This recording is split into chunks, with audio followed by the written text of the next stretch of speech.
really discovered Halley's Comet? Does Isaiah discuss the birth of the Messiah and claim him to be God himself? And why did the sea split for the Jews? This is Rabbi Yossi Madvig, and you're listening to Jews Did It First. My life, my length of days, you are the rhythm in my veins. My heart pulses to your name. I rise from sleep and speak your praise. I've got great news. I am now on YouTube. It's the same podcast, but some people find it easier to use YouTube, so there you go. I'm still working on getting up all of the past episodes, so bear with me. But please subscribe, share, get notifications, all that stuff. It really helps. And I'd love to hear from you, so send a review. Also, if you'd like to donate to help contribute to the podcast, please go to jewishosswego.org/Jews Did It First. Just click on the Make a Donation button in the upper right-hand corner. And I want to give a special shout out to my international listeners. There's people in Israel, the UK, and whoever you are listening in Tokyo, you rock. I'd never thought I'd have a listener in Japan. That's amazing. So I'm not so sure how many more science-themed shows I'm going to do. I might switch it up in a week or two, but this week's episode is great. Imagine you're a merchant in ancient Rome. You very often sail along the Mediterranean to do business in Syria, Egypt, and sometimes you even venture out to the Atlantic and go as far as England, or Britannia as it was called then. You're quite adept at navigating with the stars, and you're on the way to Egypt to sell your goods and buy some things to sell back home. Suddenly, you realize something strange. You look from your charts and back to the sky to double-check your position. Wait. Something is missing. You can't find a star you've been using all week. It's vanished. Where did it go? And how do you get back on course? Now fast forward about 1600 years. It's 1705, and Edmund Halley, a British scientist, makes a prediction that will be proven correct and printed in history books for centuries to come. After seeing historical records of comet sightings in the year 1456, 1531, 1607, and 1682, Mr. Halley hypothesized that they were of the same comet, which he predicted would return in 1758. Unfortunately, Edmund Halley did not live to witness the comet's return. But when it was spotted by an amateur astronomer on December 25th, 1758, the comet became generally known as Halley's Comet. It wouldn't be visible to the naked eye, however, for another few months.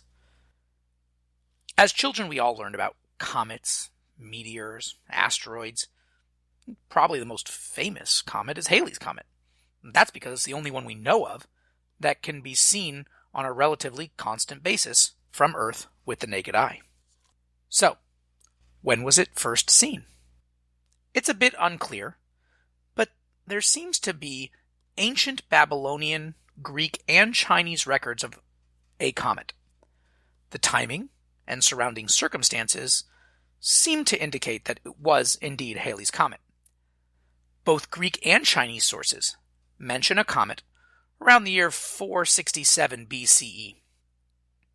There was an appearance around 240 BCE, recorded by the Chinese, and the 164 and 87 BCE apparitions were recorded in Babylonian tablets. One of them, the 87 BCE, I believe, is actually in the British Museum. The Babylonian tablet, not the comet sighting. Now, Chinese astronomers of the Han Dynasty tracked the comet from August through October in around the year 12 BCE. And some people even suggest that that might be behind the Christian story of the Star of Bethlehem. There are many other records in history afterwards. However, they all have one thing in common. They don't seem to have any knowledge of the fact that it was all the same comet. That wouldn't happen until Mr. Halley in the 18th century. But what if I told you Jews did it first? What you don't know, and most likely neither did Edmund Halley, is that there is an obscure Talmudic discussion between two of the most prominent rabbinic sages in their day, Rabban Gamliel and Rabbi Yeshua. In the Talmud, Tractate Haroyos, page 10a, there's a story mentioned with Rabban Gamliel and Rabbi Yeshua where they're traveling to Rome.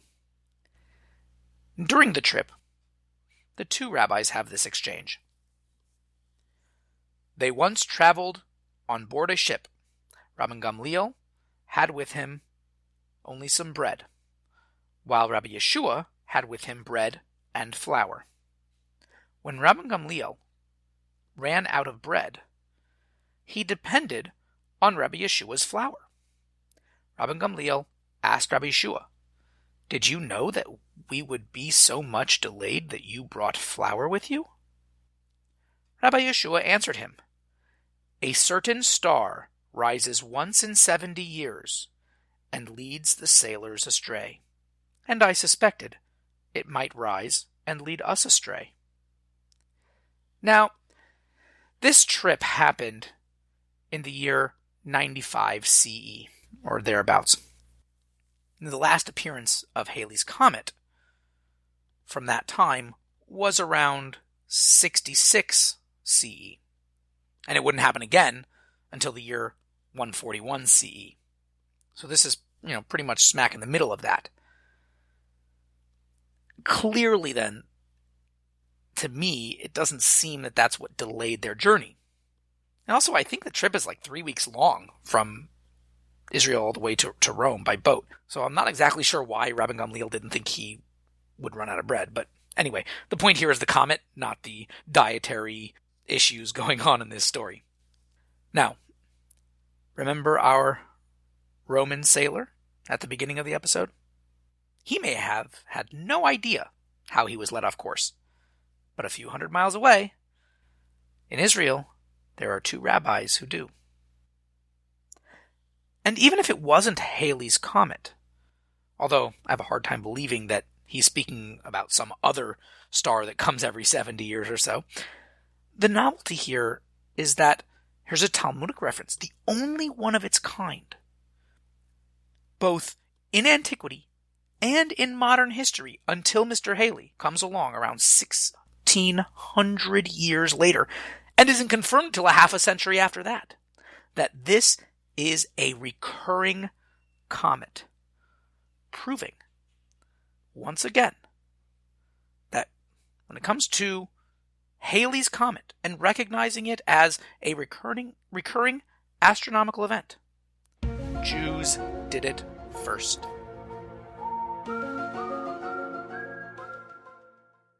And now, the counter-missionary. Now, there's a very interesting verse in the book of Isaiah. It's chapter 9, verses 5 and 6. It's 6 and 7 in the Christian Bible. And missionaries use to claim that it foretells the birth of the Messiah, and that it claims that he's God himself, and not just a man, as Jews claim to be, that he'll be a human being. So I'll read it to you in the King James Version, so you can see how they might want to use this passage to prove the case from the Jewish Bible. It reads like this: "For unto us a child is born, unto us a son is given, and the government shall be upon his shoulder, and his name shall be called Wonderful Counselor, the Mighty God, the Everlasting Father, the Prince of Peace. Of the increase of his government and peace there shall be no end, upon the throne of David, upon his kingdom, to order it and to establish it with judgment and with justice from henceforth, even forever. The zeal of the Lord of hosts will perform this." Sounds pretty good, right? Not bad. I can see why you might like this a lot. Well, there's a few problems here. One of them, it's just a flat-out mistranslation. Second, it's circular reasoning. And also we have an issue of context. What are we talking about in this chapter of Isaiah? Is this even a messianic prophecy? Let's deal with the circular reasoning first. This is the easiest one just to deal with. Even if this is a messianic prophecy, where is Jesus in all of this? First you have to believe that he's the Messiah. And then you see this verse that says, the Messiah should be called X, Y, and Z. Right? So then, since you believe that he's the Messiah, so you start calling him X, Y, and Z.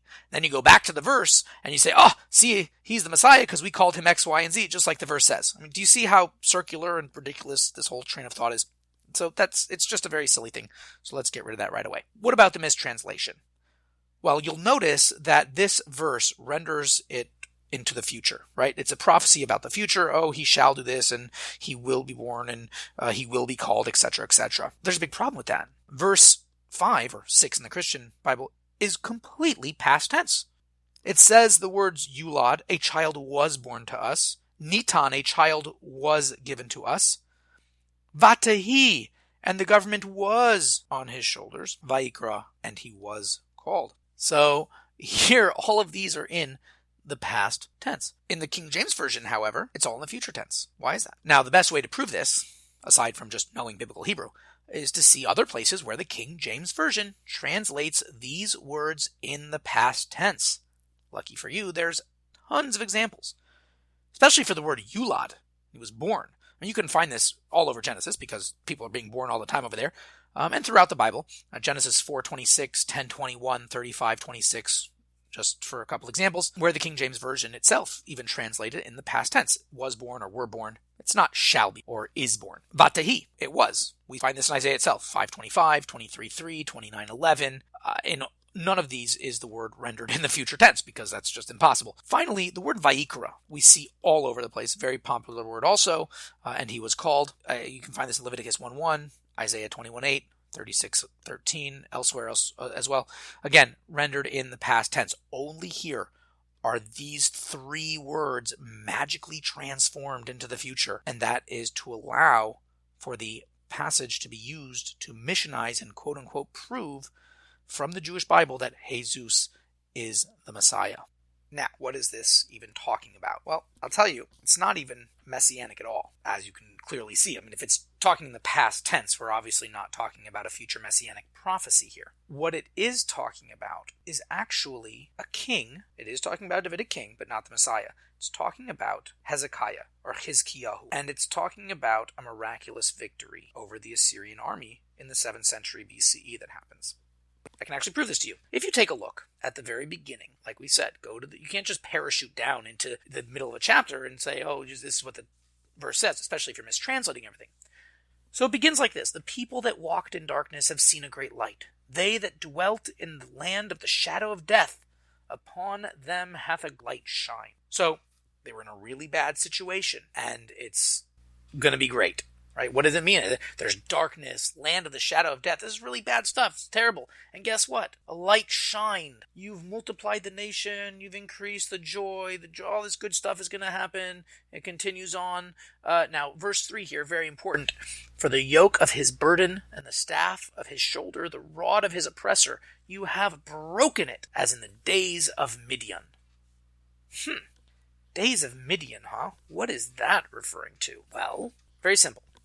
The days of Midian is a time going back to the book of Judges when Gideon was becoming the judge over this just before he did, right? So God tells him, look, here's the problem, because the Jews were being oppressed by the nation of Midian. It was just too much for them. God tells him, look, here's the deal. This big, strong army, something like 100,000 troops or something like this, you're going to defeat them. Okay, so Gideon gets an army together, and he's got, I think, 10,000 guys. Now, it's still, they're outnumbered well over 10 to 1. I think it was like 120,000 troops, actually. So he gets 10,000. And God says, no, that's not good enough. You need to have less. Because you're going to say, since we had 10,000, yeah, it was still miraculous, but, we're 10,000 guys strong, so it worked out. No, less. And he whittles down the army, and eventually he ends up with 300 guys. So they go to the Midianite camp, they surround it or whatever, and they drop these pots to make this big noise, and there's fire, and totally catch the Midianites off guard and go in and slaughter them. Over 100,000 troops, okay, with just 300 people. Tremendous, miraculous victory. So remember, it said at the end of verse 7, the zeal of the Lord of hosts will do this. perform this, right? That was handed up. Now, this is a very strange verse, very strange phrase. The zeal of the Lord of hosts will perform this. Actually only occurs 3 times in the entire Jewish Bible. One of them in our verse here in Isaiah. Where else does it appear? Well, in 2 Kings chapter 19, verse 31, when the defeat of the Assyrian army comes about through Hezekiah, through Chizkiyahu, it's about to happen there. It says again, the zeal of the Lord of hosts shall perform this. Then it happens a third time. What is the third time? Again in Isaiah chapter 37, it is actually discussing this very event again. And what does he say over there? The zeal of the Lord of hosts shall perform this. This is a very special event in Jewish history when basically the Assyrian army had decimated the 10 northern tribes of Israel, sent them scattered, they're still lost today, and had almost completely captured the entire area of Judea, with the exception of Jerusalem, basically. Even the surrounding areas right around Jerusalem, but they couldn't get in. And this miraculous victory happened where God himself sent the angel of death and just completely decimated Sennacherib's tribe, his army. Completely gone. And that was this miraculous victory, hearkening back to the days of Gideon in the book of Judges, when 300 men completely decimated the Midian army. And that's why that mention of Midian is brought here in chapter 9. It's connecting these 2 events. And we see this is through Hezekiah. And who is this child? This child is when Hezekiah was born, Chizkiyahu was born. Now the final point over here, claiming that he's God himself, as we saw from the verse where it says he's going to be called Wonderful Counselor, Mighty God, all this stuff. This is a little bit misleading. First of all, a very interesting fact. When it comes to the Hebrew, the way that Hebrew grammar is structured, you could very easily render this verse in a very different way.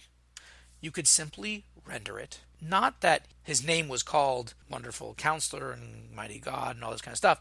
You could say that God is naming him. Vayikra Shemo Pelo Yoetz Kael Gibor Aviad, the Wonderful Counselor, Mighty God, Eternal Father, called his name Sar Shalom, Prince of Peace. And so Hezekiah is only called Prince of Peace. That is a perfectly valid way of rendering this verse, given Hebrew grammar.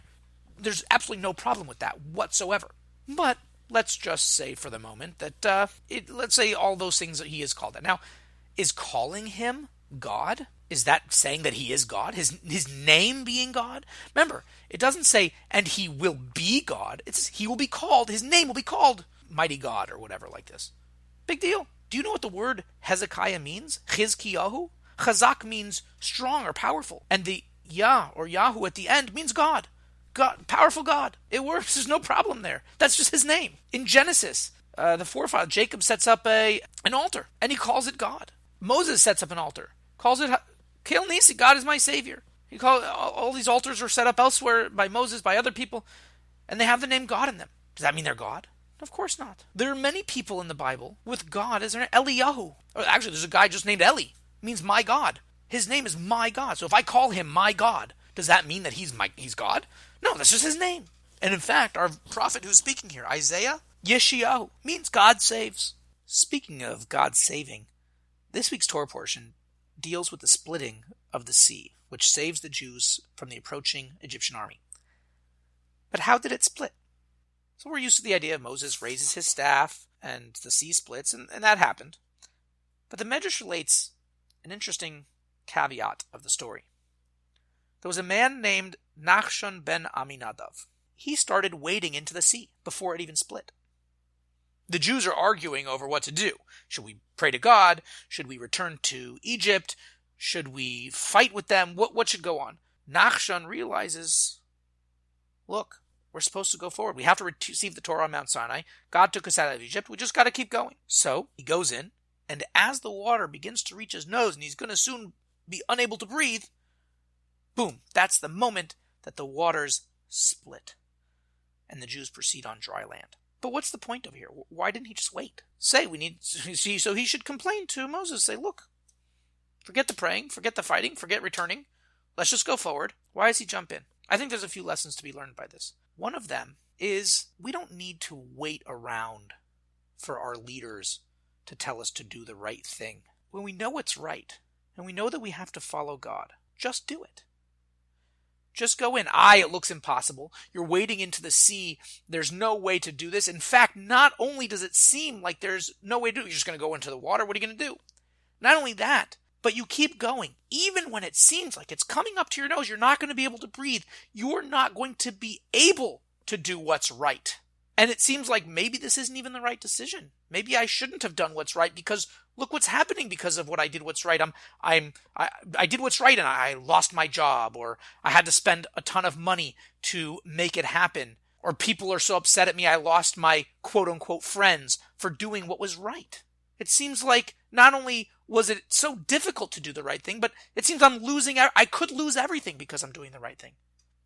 Nevertheless, we learn from Nachshon ben Aminadab, just go. Just do the right thing. You don't have to wait for Moses to split it for you. You don't have to wait for someone else to come along and be some torchbearer and then you can follow them. Be the leader. Go ahead and do what's right. Follow God. Follow his commandments. Go forward and you will see, just when you think that it's going to never happen and not work, boom, that's the moment that the sea will split. And not only you, but everyone else who seemed to have been left behind, who seemed to have turned on you and wanted to do the wrong thing, they will also now be able to follow on dry land to do the right thing. Please feel free to continue the conversation on Facebook at Jews Did It First, or you can email me at rabbi@jewishoswego.org. Or if you happen to have my phone number, you're welcome to give me a text or a call. I'd love to hear your thoughts. And please, again, check us out on YouTube. You can go to Apple iTunes, the podcast. You can find me on Google Play as well as Stitcher. I'm everywhere you want to be. So please continue the conversation. Have a wonderful and peaceful weekend. Until next week, Shabbat Shalom. Countless are your praise, you are the power that saves. Some days I take hours to pray, but even if my tongue was sweet and lips graceful, I would still